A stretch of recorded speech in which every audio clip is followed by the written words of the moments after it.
समान अध्ययन से संबंधित प्रश्न एवं उसके उत्तर को हम लोग वाक्यात्मक रूप से समझने का प्रयास करेंगे। पहला प्रश्न है कि परिसंघ बनाने का विचार सर्वप्रथम किसने प्रस्तावित किया? तो उत्तर हो जाएगा इसका मोतीलाल नेहरू ने। नेहरू रिपोर्ट कब प्रस्तावित किया था? तो 15 अगस्त 1928 को, ये याद रखना है। प्रश्न है किस चार्टर एक्ट से चीन के साथ ईस्ट इंडिया कंपनी का व्यापार का जो एकाधिकार था वह समाप्त हो गया? व्यापार का एकाधिकार समाप्त हो गया। तो चार्टर एक्ट 1833 के तहत, चार्टर अधिनियम 1833 द्वारा ईस्ट इंडिया कंपनी का चीन के व्यापारिक एकाधिकार समाप्त कर दिया गया। अब कंपनी एक राजनीतिक संस्था भर रह गई। कंपनी को आने वाले 20 वर्षों के लिए क्राउन एवं उसके उत्तराधिकारी के न्यास के रूप में भारत पर प्रशासन का अधिकार दे दिया गया था। प्रश्न है कि मानव मस्तिष्क का कौन सा अंग निगलने और उगलने का नियामक केंद्र है? तो वह हो जाएगा मेडुला ऑब्लोंगेटा। प्रश्न है कि भ्रूण के पोषण में कौन सी संरचना सहायक होती है? तो वह पीतक झिल्ली भ्रूण से जुड़ी एक झिल्लीदार थैली होती है जो पोषण प्रदान करती है। आंतरिक संचलन शुरू होने से पहले यह मानव भ्रूण के विकास संचार प्रणाली के रूप में कार्य करती है और दूसरे और तीसरे सप्ताह में यह पोषक तत्वों को स्थानांतरण करती है। प्रश्न है कि तिब्बत में बौद्ध धर्म का प्रचार करने वाले बौद्ध भिक्षु कौन थे? तो पद्मसंभव। तिब्बती बौद्ध धर्म के इतिहास के महत्वपूर्ण अध्याय में 8वीं शताब्दी में बौद्ध मुनि पद्मसंभव ने कई बौद्ध ग्रंथ तिब्बती भाषा में अनुवाद किया और तांत्रिक बौद्ध परंपरा को स्थानीय बौद्ध धर्म में विलय कर तिब्बती बौद्ध धर्म का परिचय दिया। प्रश्न है कि यह कौन निर्णय करता है कि अमुक विधेयक धन विधेयक है? तो यह केवल लोकसभा अध्यक्ष, केवल नहीं होगा, इस जगह हो जाएगा लोकसभा अध्यक्ष। और धन विधेयक केवल लोकसभा में ही पेश किया जाता है, ये भी याद रखना है। फ्रांसीसी क्रांति से संबंध what is the third state किसने लिखा? तो एवेसियस ने लिखा। What is the third state राजनीतिक पैम्फलेट है जिसे फ्रांसीसी क्रांति के फैलने से पहले फ्रांसीसी विचारक और पादरी अब्बे इम्मानुएल जोसेफ सीएस ने जनवरी 1789 में लिखा था। और इस पैम्फलेट में सीएस ने यह कहा कि फ्रांस का थर्ड स्टेट फ्रांस की समान जनता एक राष्ट्र है।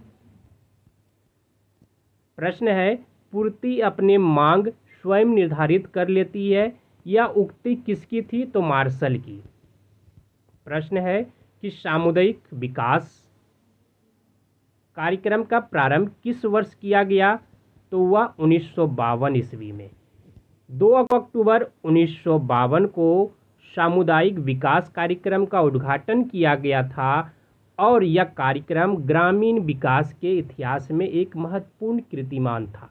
31 मार्च 1952 को समुदाय परियोजना प्रशासन के रूप में ज्ञात एक संगठन की योजना आयोग के अधीन स्थापित की गई, जिसका कार्य सामुदायिक विकास से संबंधित कार्यक्रमों का संचालन करना था। प्रश्न है कि 1923 में नागपुर में कौन सा सत्याग्रह हुआ था? तो ध्वज सत्याग्रह। नागपुर में वर्ष 1923 में ध्वज सत्याग्रह का आयोजन किया गया। यह सत्याग्रह शांतिपूर्ण सविनय अवज्ञा के महत्वपूर्ण अभियानों में से एक था जिसने राष्ट्रीय ध्वज फहराने पर बल दिया।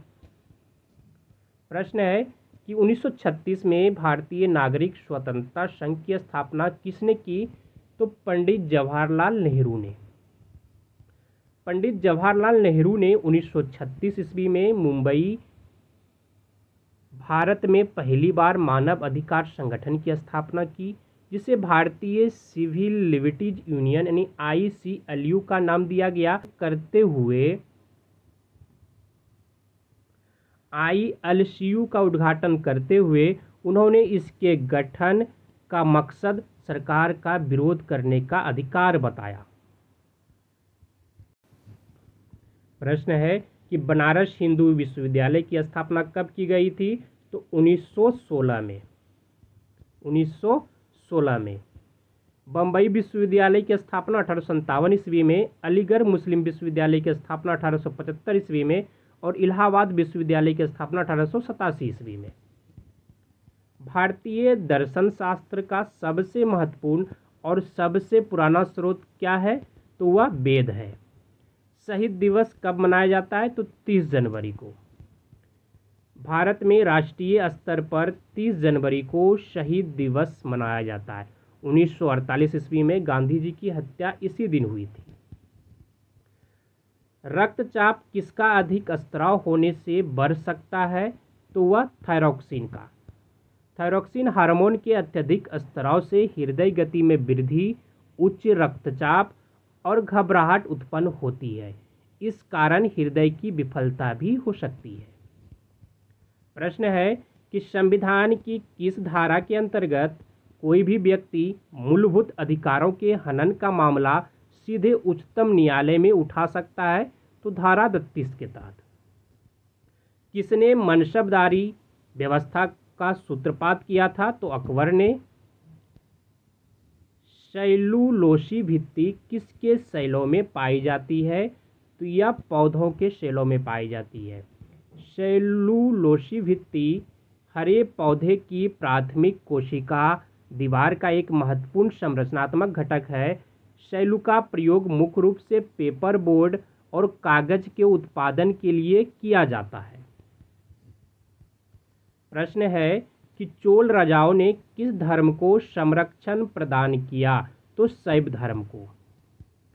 चोल वंश का संस्थापक विजयालय था और इसकी राजधानी जो थी वह तंजौर या इसे कह सकते थे तंजौर थी। इस काल में विष्णु के उपासक अलवार एवं शिव के उपासक नयनार संत कहलाते थे। शैव संत ईशान शिव पंडित राजेंद्र प्रथम के गुरु थे। क्रिमियन युद्ध का समापन किस प्रकार हुआ? तो वह पेरिस के समझौता के तहत क्रिमियन युद्ध का समापन हुआ था। तो क्रीमिया का जो युद्ध हुआ था वह जुलाई 1853 से सितंबर 1855 तक हुआ था। काला सागर के आसपास हुआ था ये युद्ध, जिसमें फ्रांस, ब्रिटेन, सार्डिनिया, तुर्की ने एक तरफ था, रूस ने दूसरे तरफ से लड़ा था। क्रीमिया की लड़ाई को इतिहास का सर्वाधिक मूर्खतापूर्ण था और निर्णायक युद्धों में से एक माना जाता है। युद्ध का कारण स्लाववादी राष्ट्रीयता की भावना थी और क्रीमिया युद्ध का समापन पेरिस समझौते से हुआ। किस युद्ध में भारत में फ्रांसीसियों के भाग का निर्णय हुआ था? तो वह बांडीवास के युद्ध में। बांडीवास का युद्ध 22 जनवरी 1760 ईस्वी को अंग्रेज और फ्रांसीसियों के मध्य हुआ था।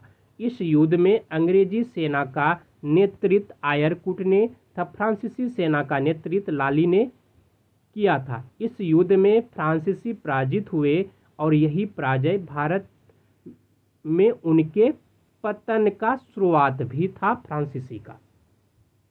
धन्यवाद आप सभी को। जय हिंद। वीडियो अच्छा लगे तो लाइक कर दीजिए।